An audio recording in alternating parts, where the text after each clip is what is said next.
पढ़ना जो है ना, पढ़ना पढ़ना एक अधूरा शब्द है। पढ़ना। कलाम साहब अपनी शादी की डेट भूल गए। आप मूवी देखते हो मुन्ना भाई MBBS। Supreme court of India ने उस मूवी से इतने सब डेमोक्रेसी है, कंपटीशन है, आप कहीं से भी हो, डेमोक्रेसी कहती टैलेंट है, आगे आओ।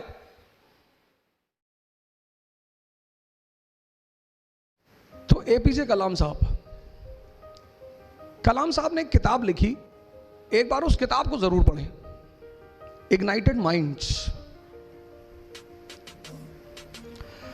मालिक का जो सबसे बड़ा तोहफा है, भगवान, खुदा, जो भी हम उसे कहें, वो है मन। Ignited minds. कलाम साहब किसी जमाने में एक पेपर वेंडर हुआ करते थे, अखबार बेचते थे, और अखबार बेचते बेचते प्रेसिडेंट ऑफ इंडिया हो गए।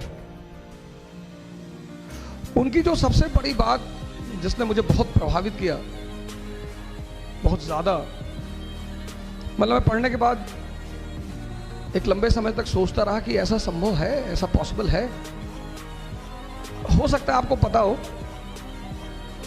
कलाम साहब अपनी शादी की डेट भूल गए। मैं तो 1 महीने से हर डेट काट रहा था कि अब मेरी शादी 15 दिन बाद, अब मेरी शादी 14 दिन बाद, 13 दिन बाद। तो जब मैंने ये लाइन पढ़ी कि कलाम साहब अपनी शादी की डेट भूल गए, ये नहीं हो सकता। मैं जिंदगी में मालिक ने कई सारी खुशियां दी, उसमें से शादी भी एक खुशी है। अब कल आप शादी के बाद डिसाइड करोगे है या नहीं, लेकिन मैं तो यही कहूंगा कि बिल्कुल शादी एक खुशी है। ये कहानी जो मैं आपसे कहने जा रहा हूं, ये भारत की एक संस्कृति है। हमने फिलॉसफी को कभी फिलॉसफी की तरह नहीं लिखा, ये हमारी बहुत बड़ी खासियत है भारत की। कहानी हमने फिलॉसफी को, जिसको आप दर्शन कहते हो, हमने उसे कहानी के रूप में लिखा। क्यों? क्योंकि कहानी सबसे सरल माध्यम है किसी भी मैसेज को समझने का। हर कहानी में एक मैसेज है।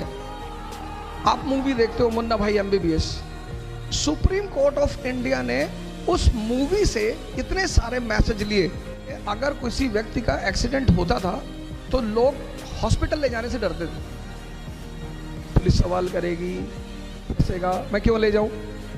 लेकिन उस मूवी से सुप्रीम कोर्ट ने यह मैसेज लिया कि नहीं, जब भी कोई घायल आदमी हॉस्पिटल जाता है तो हॉस्पिटल उसे पहले एडमिट करेगा, और जो व्यक्ति लेकर जाएगा उससे कोई सवाल जवाब नहीं किया जाएगा। पढ़ना। पढ़ना एक अधूरा शब्द है। पढ़ना। पढ़ने के साथ है समझना। अब किताबें कैसे लिखी हैं, आप सब एक किताब पढ़ते हो, लेकिन एक आदमी कुछ ज्यादा समझता है, एक आदमी कुछ कम समझता है। उसके पीछे वजह क्या है? इंपॉर्टेंट बात। आप में से बहुत सारे लोग कहेंगे साहब हम बहुत पढ़ते हैं, हमको रिजल्ट नहीं मिलता साहब। मैं मानता हूं, नहीं, मैं वो सीधी लाइन में लिखी गई ऐसे, सारी किताबें, बाइबल, गीता, कुरान, सारी ऐसे सीधी लाइन में। अब मालिक ने क्या कहा हमसे कि किताबें तो लिखी हैं सीधी लाइन में, अगर तुम्हारे में समझ है तो इन लाइनों को जोड़ो। मेरी बात पे फिर से गौर करिए।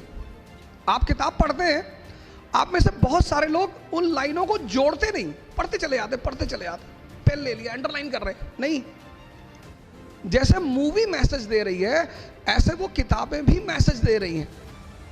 अब जब आप लाइनों को जोड़ोगे, अब लाइनें सीधी लाइन में है, अब आप लाइनों को जोड़ोगे, उन जोड़ने के लिए रुकना पड़ेगा। इसलिए हमने कहा अध्ययन मनन, पढ़ो और सोचो। तो जैसे आपने वो लाइन जोड़ोगे तो फिर आपको दोनों लाइन के बीच का संबंध समझ में आएगा। किसी भी चीज को सिर्फ किताब पढ़ने से कोई राजा नहीं बनता। दुनिया में एग्जीक्यूटिव का एग्जाम होता है, सैफिन साहब आपके सामने, जुडिशरी का एग्जाम होता है।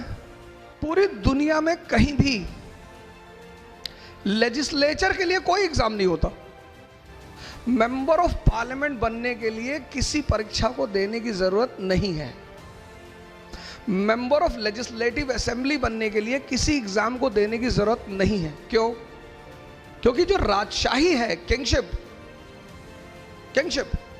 वो समझदारी पे डिपेंड करती है, आपकी अंडरस्टैंडिंग।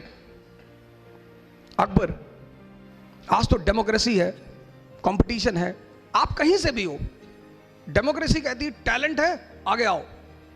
इसको बोलते हैं समझ। और जिसको भी मालिक ने समझदारी दी, ईमान दिया, उसको तो उसने पता नहीं कहां से कहां पहुंचा दिया। आपने कहा साहब हम महाराष्ट्र से, हम बिहार से, अरे उसने कहा ये सब मत बोलो, टैलेंट है, सैफिन हसन हो, हां आगे आओ, नहीं है पीछे हो जाओ। ये मत बताओ हम राजपूत हैं, हम पठान हैं, हम ये ना, टैलेंट है साबित करो।